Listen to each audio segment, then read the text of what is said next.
Good afternoon, everybody. Today we are going to talk about MHC Class 1 and MHC Class 2 processing differences. I am Yashpal Grover. So let's go ahead. So as we know, B cells recognize antigen directly, but CD4 and CD8 T cells do not do so.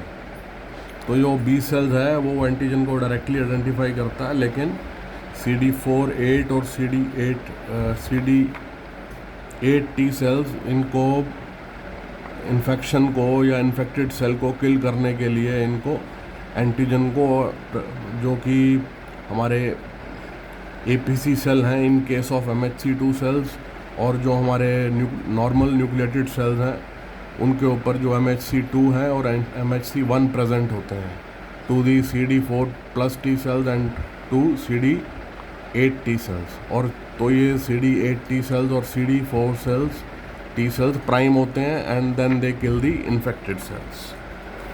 तो major difference क्या है कि जो as you are seeing in this diagram कि जो MHC1 है उसमें जो पेप्टाइड्स जनरेट होते हैं वो सेल्फ पेप्टाइड होते हैं या फिर वो जो है पेप्टाइड डिराइव्ड होते हैं वायरल एंटीजन से। और ये जो CD8 प्लस 8 पाथवे है, इसमें जो हमारे बॉडी के न्यूक्लिएटेड सेल्स हैं वो MHC से वो पेप्टाइड प्रेजेंट करते हैं CD8 प्लस टी सेल्स को, जिससे कि CD8 plus T sales prime हो जाता है या CD8 plus T sales activated हो जाते हैं और वो मल्टीप्लाई करते हैं और वो इन्फेक्टेड सेल्स को मार देते हैं।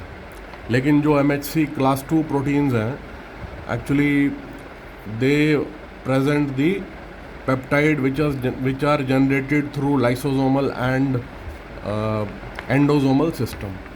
तो बाहर से कोई भी एंटीजन आता है, जैसे कि बैक्टीरियल एंटीजन, उसको फैगोसोम अपने आप में इंसर्ट करता है, फैगोसोम से लाइसोसोम मिलेगा और लाइसोसोमल जो प्रोटीन्स हैं वो इस लाइसोसोमल जो एंजाइम्स हैं वो जो प्रोटीन इनगल्फ किया गया है थ्रू एंडोसोम उसको ब्रेक करते हैं, और जो ये पेप्टाइड है फिर ये प्रेजेंट होता है to the CD4 plus T cells. So this is the major difference between the processing of MHC1 and MHC class 2 proteins. Thank you very much.